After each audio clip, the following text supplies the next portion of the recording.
Something else that's pretty critical for watch apps to be able to do is send and receive information from the user's phone. Now, watch apps generally are an extension of a phone app in some way, so being able to send that data back and forth is pretty critical. Fortunately, you don't have to worry about the Bluetooth connection or anything like that. That's all managed for you by Android. You just need to write the code to send and receive the data changes. So let's create a new project to see how that works. I'll call it communicating with phone. Now this time we're going to create some code on both the phone and tablet and an Android Wear device. So we'll have a blank activity, which is main activity, and a blank Wear activity, which is main activity as well. So once again, we won't be able to get this actually working on the simulator, unfortunately, but I'll give you all the code and this will work straight off once you try it on real devices. All right, so here we go. You can see now we've got two sections of our app, the mobile section and the Wear section. Fairly obvious what they're for. We're going to be working in the main activity files of both. But this is a pretty reversible process. Anything that we run on the phone could be run on the watch and vice versa. So we'll start off on the watch or the Android Wear device, imagining that we've got a username that we want to pass to the user. So let's just get rid of this code that we don't need. So let's say we've got a string username, which is currently Rob. So say the user somehow has logged in on their watch and they are Rob, and we want to communicate that fact to our phone app. What we would do is create a data map request, which is just a way of passing data from the Android Wear device to the phone or tablet. And because we want to put some data, we use a put data map request. Call that put data map request. And this is going to be a put data map request dot create. And then we need a path where the data is going to be stored. I'm just going to put something generic like /data. But if you were storing lots of data, you might want to have a user data folder and then an images folder or something like that to separate up your data. Then we take our put data map request and get the data map from it, and then on that data map we're going to put a string, and that string of course is going to be username,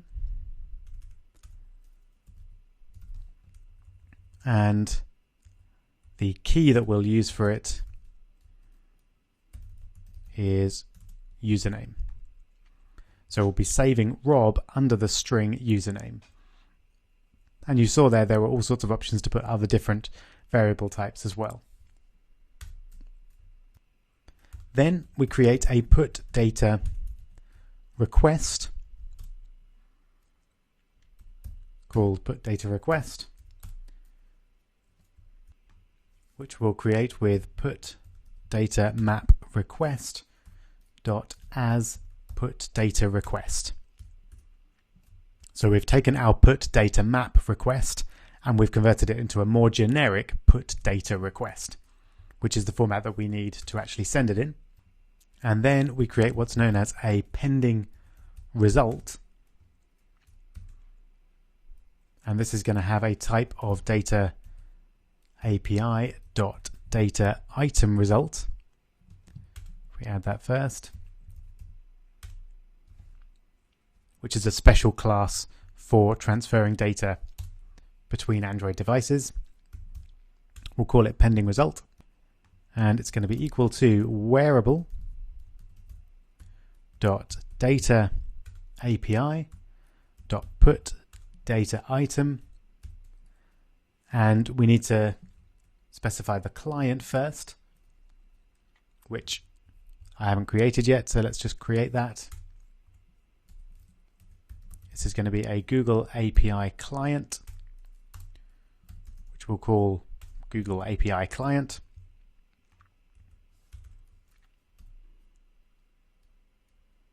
So we'll use Google API client and then the put data request.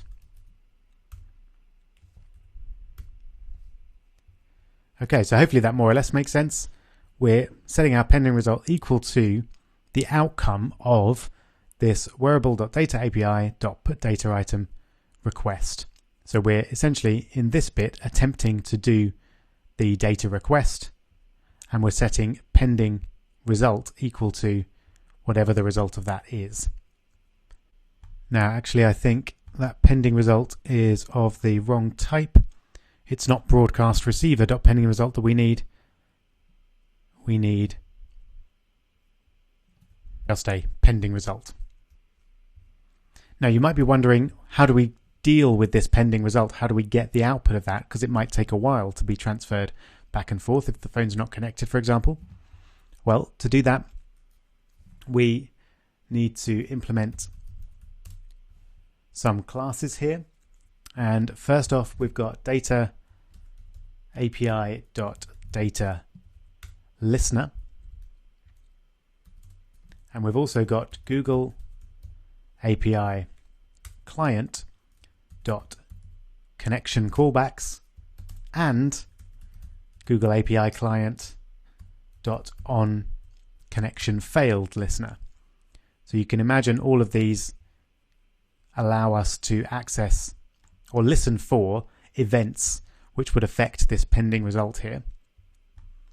Now we're going to need some methods there. There we go. So we've got 4 methods. And we're not going to go into these in great detail, but it's fairly obvious what they do. So onConnected will be called when the connection between the Android Wear device and the phone happens. OnConnection suspended will be called when that connection is broken. OnDataChanged will be called when this put data request was successful on the phone. And then OnConnection failed will be called if it didn't change for some reason and something went wrong. So that's how you process a data variable change from the watch side. We have to do a similar thing to receive that data request on the phone. So let's now jump in and do that side of things. Once again, we need the same classes up here. So I'm just going to copy that over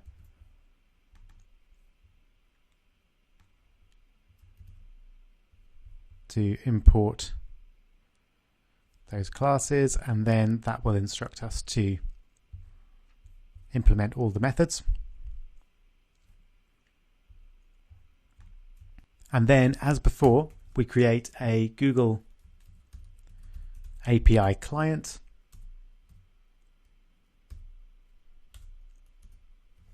to work with the data and the data transfer. And then we'll set this up here. So this is going to be a new Google API client dot builder, and we're building it within this context. And then we're going to set a few options. We're going to add an API, which is going to be the wearable API.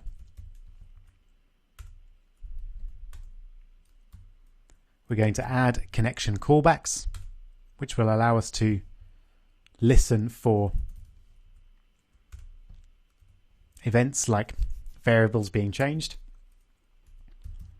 We're going to add on connection failed listener, which is what it looks like, and then we're going to build it.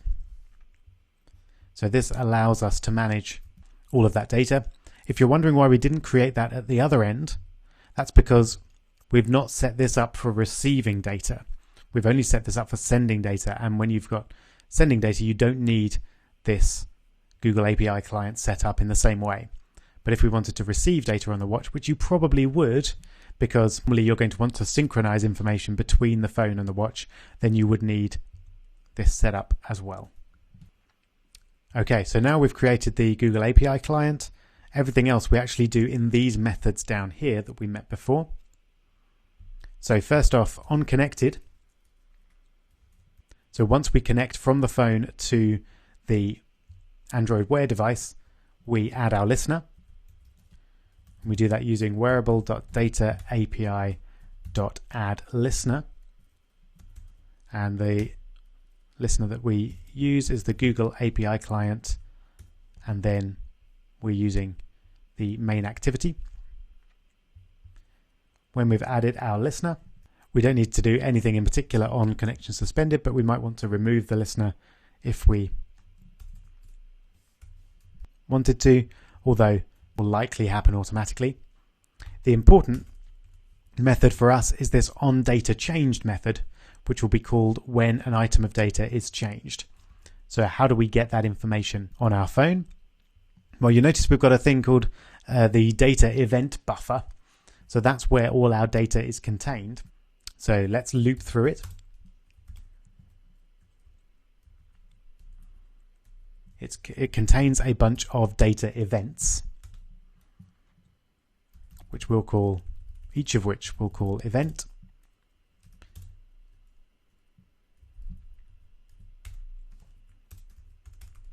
Like that. And we're particularly interested in where the data has changed. So we'll check to see if event.getType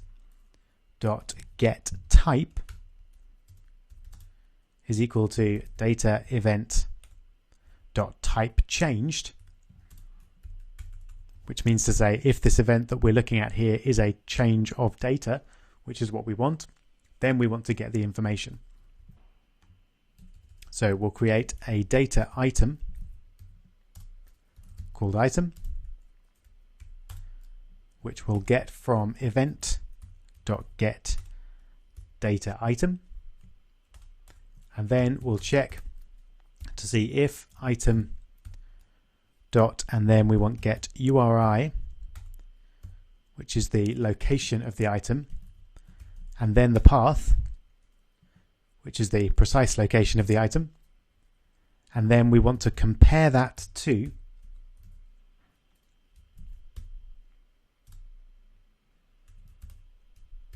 and then we want to make that equal to the path that we set over here, which was /data.